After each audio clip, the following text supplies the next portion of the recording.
Zimbabwe kwa Hazvina ndadzoka zvekare ndine nyaya yandiri kusangana nayo iri kutenderera inova nyaya iri kunetsa paZimbabwe pandiri kutaura nemi right now. A lot is happening. Mashops ari kuvhara muZimbabwe, saka tiri kusangana nenyaya yatanga pane Pick and Pay iri kuvhara iri kunzi yemuHarare. So pane this guy abuda achitaura nyaya iyoyo, ndiye atanga kubudisa nyaya achiti formal business is struggling to stay in the game because of informalization and weak by law enforcement.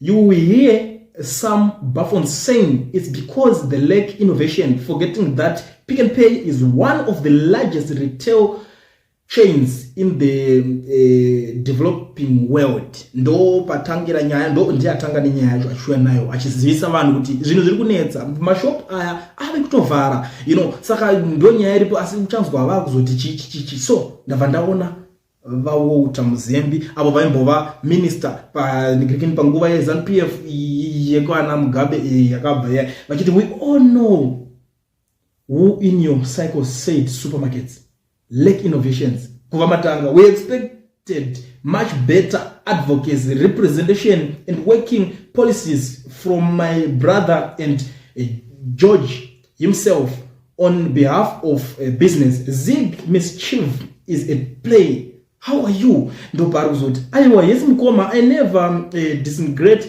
in public official or opposition leaders.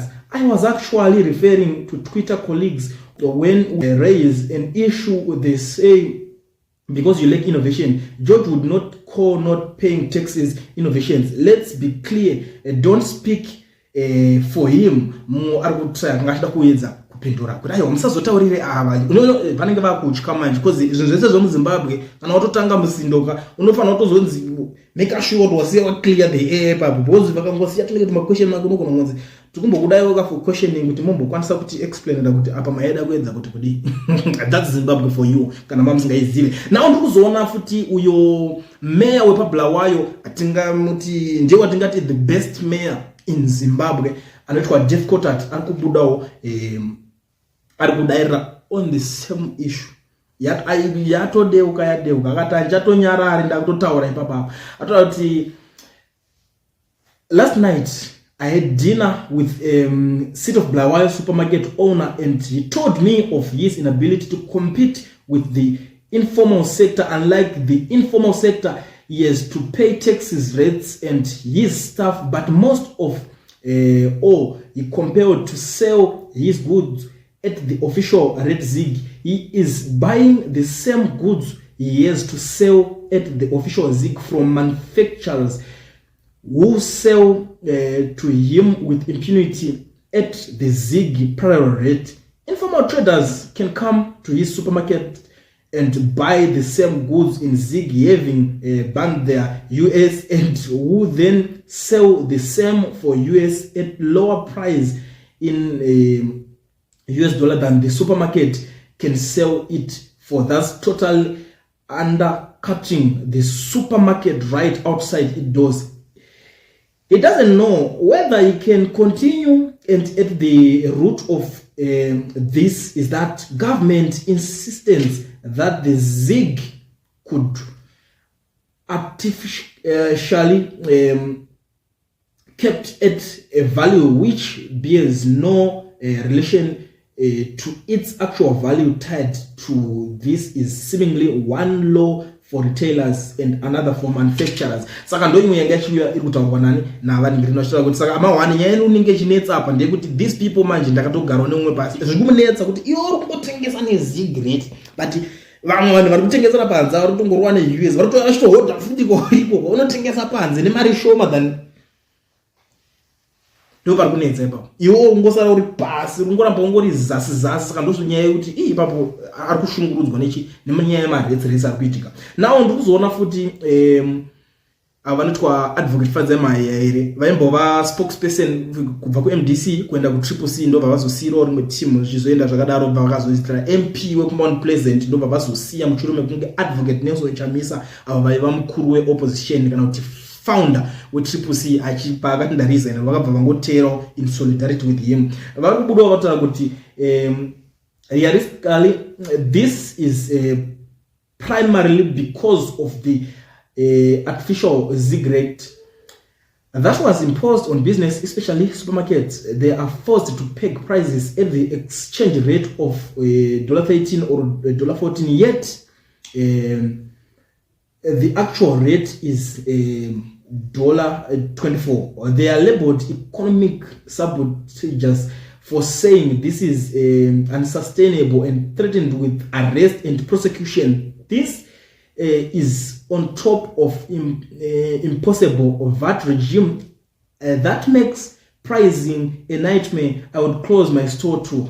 We need new leaders. Ndo nyaya iri kubuda iri kutaurwa panapa nava advocate fadzema here ava vitambotaura kuti vari kutaura kuti pakomana pakashata saka nyaya iri kuitika ndekuti apa vari kungodzi mimi yenyu iri kuramba ngairambere pa 1/14 asi rate chaichayo yabhururuka yatiza but iwo rinonzi imoramba muri ipapo makada kuchinja ndimobatika kandi mosungwa kwazi iwo kungazi kumhaya rana supermarket ozikana kuti kudaro unoswera usumba ka 1 but munhu ari kutengesa panze kana kuti ari pachi akangotora ngokudza ndezvake akuti vazosumudza mota dzawo chinzi vada kuya kunotsvaga that vendor zvinogona kunetsa ende ameno zvinongori so ende boda rikachotenga panze futi apana pekuti angati ndakumhanya kunoenda kunosungisa munhu ari kutengesa zvinhu zvake zvepanze munhu customer yepanze but supermarket angwaza kuti ndada kureport ndozo ndatengeserwa izvo anomupa receipt saka zvinenge zviri pachena angonozozvifunga kumba kwake kana chero karasa receipt pasi rimwe rinongodarika chinhonga receipt toita zvarinoita ndikuzoona futi pahopo chimwe vari kuti my brother accept that the economy has been mismanaged.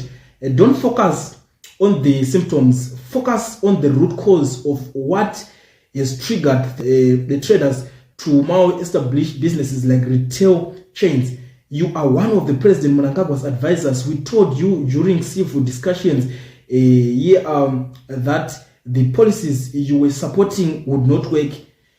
Now urikuzona atotavanzi wewe ungori mumwe wako saka there is no way pongati ningirikini haisi kushanda iwo chimbomira iwo motongotamba kurira ndikubvuma ichote mimi kuti matadza basa matadza ndo opwe zvari kuti aramba chidzika kachiendera mberi but ndikuzona vamwe vanhu ma propagandist veZANU-PF rimwe team vanenge vachingotaura unozati vaya vanenge vachipiwa mari kuti chimborowa basa mumanigrini momo ari kubuda anotaura kuti foreign run tuck shops in Bari and Harare downtown reports suggest owners from Nigeria, Tanzania, Zimbabwe and Congo are sabotaging our local currency. They should be closed. It's time to release their operations and protect our economy. Urikuona kwa zvinzoperera nyaya panzo saka vari kutengesera panze ndo vari kukonzera mari iko mari yacho madondero ari kuita unozongoona ndotombozvishaya kuti but imari ndo inonzi negold digarere gold yariro gold rinodonere value gold andiramba rangolaro saka chinji gold bagged guys zvino confuse but anyway ndo nyaya yacho inenge iripo guys ende ndo nyaya iri kuitika mashops mamwe madikini masupermarket ari kunzana zvase ari kuvhara hanzi nyaya dzozobuda pakunzi vari kuleka innovation chinchi ma ideas anoita se anoita kuti zvifambe but kune dzimwe nyika that shop yo kunzi kuvhara mabranches mazhinji ndo the best shop ende inotozikanwa kuti inopisa yaimire aitambe nebasa but ikungozongosarawo yakaita se yakundikana nenyaya nemutambo but ndangoti ndingodarika nepanapa guys kuti ndikuzivisei zvimwe zvezvinhu zviri kuitika munyika so kana uchingotanga kusvika panapa first time yako ndakachingomberesa ugare wasubscribe comment like share ndoramba ndichidzoka nema updates nezvimwe zvese zvinenge zvichiitika.